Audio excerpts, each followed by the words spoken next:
Welcome to a special segment on the connected workplace. With me today is Daryl Plummer, who is in charge of cloud research at Gartner Research. Daryl, you've talked about a nexus of trends focused or built around the cloud, which are really changing the way people work. Can you tell me a little more about that?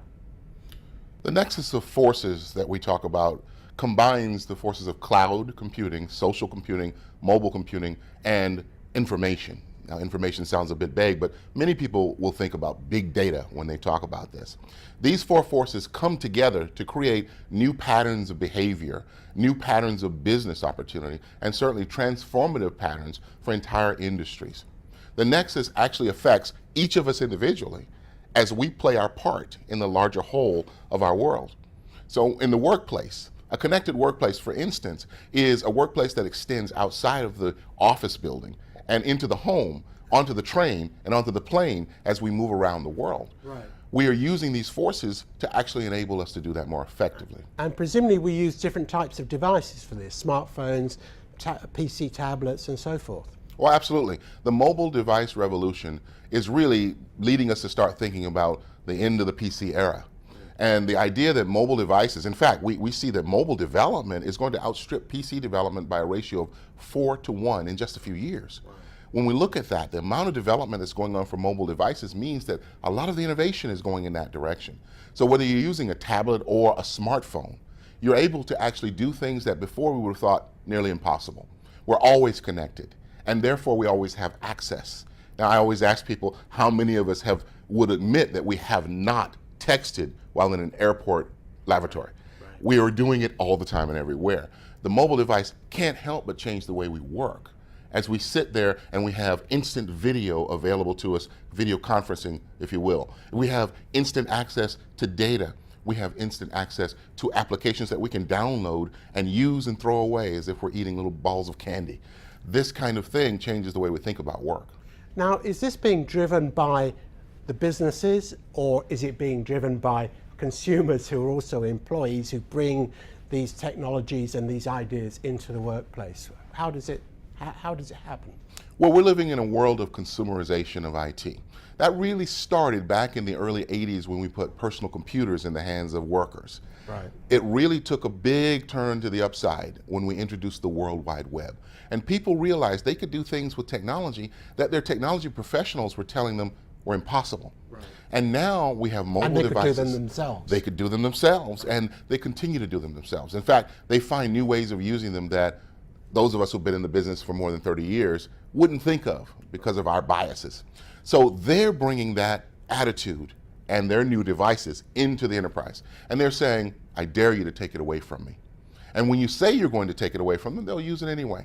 They'll find a way. So we have to react to that. We have to respond to it because it's not just a trend. It is a phenomenon that is driven by people. And in the history of humankind, when masses of people get together to drive a phenomenon, you can't stop it. You can't stop it. Right. So business has to get on board. Right. So, I mean, rather than seeing this consumerization of IT as a threat, the answer for businesses is really to embrace it and use it as a business driver. Is that right? Absolutely. We've seen the emergence of this idea called bring your own device, BYOD. It's really something that is rooted out of a number of cultures around the world, in particular in Europe, where for a long time, employees of a company have been given a stipend to buy a car, sometimes a stipend to buy a PC to work with. Mm-hmm. Now we extend that to everyone and say, we can't, as an IT department, support and control every device that you might want to use. So if you are choosing devices, then we'll say, we're going to push a little bit of the support back on you and let you use the device that you want to use, and we'll give a minimal access to our environment. Now, some people think that's really a bad thing, but for most users, they're willing to take a little bit less. There's a phrase, good enough is good enough. They're willing to take a little bit less support to get what they want. Now, I'm betting that security is a big issue for the IT department in a major company with a BYOD device. Is that right? Yes, security is a big deal, mostly with anything that involves computers. But when you get to mobile devices, the first question is, what happens if you lose that device? Right. So most IT organizations begin their quest in the mobile by asking, can we wipe this device remotely? And the more conservative IT departments will say, if we can't, then we forbid the use of that device. The more proactive or positive focused ones are going to say, we'll solve that problem at some point, but we put policies in place to let the employees know what the consequences of, suppose, let's say, weak security protocols are. Right. And we let them deal with that. Looking, as you said, at the nexus, this nexus of forces, what are the big advantages to companies of embracing these trends, of recognizing and using them? The advantage of embracing the nexus as a company can be far-ranging because it can transform the way you operate inside your business. It can transform the processes of your business overall and even the industry that you exist in. An example of this, one that I like to use a lot, is Amazon Books. They actually embraced the nexus over a 15-year span, and they weren't aware that they were doing it necessarily, but it transformed so much.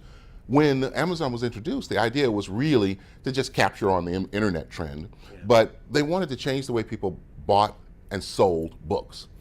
It was fairly good thing to do, and they went out and did that using the World Wide Web. Some would argue this is an early version of the cloud, the World Wide Web.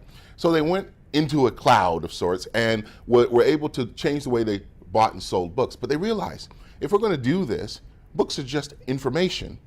And so why not just deliver the information to the people who want to read it instead of having to actually ship the paper bound up into a physical book? This was a good idea, but it lacked the ability for people to carry the book around in their pocket and so forth. That led them to think, what if we gave them a mobile device? Hence the Kindle. Hence the Kindle. Now, lastly, we have social. Now, if you go on Amazon.com, you'll see a lot of social interaction going on. People referencing books, reviewing them, sometimes even talking to the authors. And we've seen that authors are starting to adjust what they write based on what the customers are saying at Amazon. And what's happened from that has been a revolution in book publishing, because now self-published books are possible through the cloud with your mobile device. That information is delivered to the world. In fact, one of the top-selling books in Australia in 2011 was a self-published book. Now, Amazon wanted to change how books were bought and sold. They wound up using the four forces of the nexus, changing the way they were written, the way they were read, and the way they're published. That's a transformative effect. Daryl, thank you very much for your time. Thank you.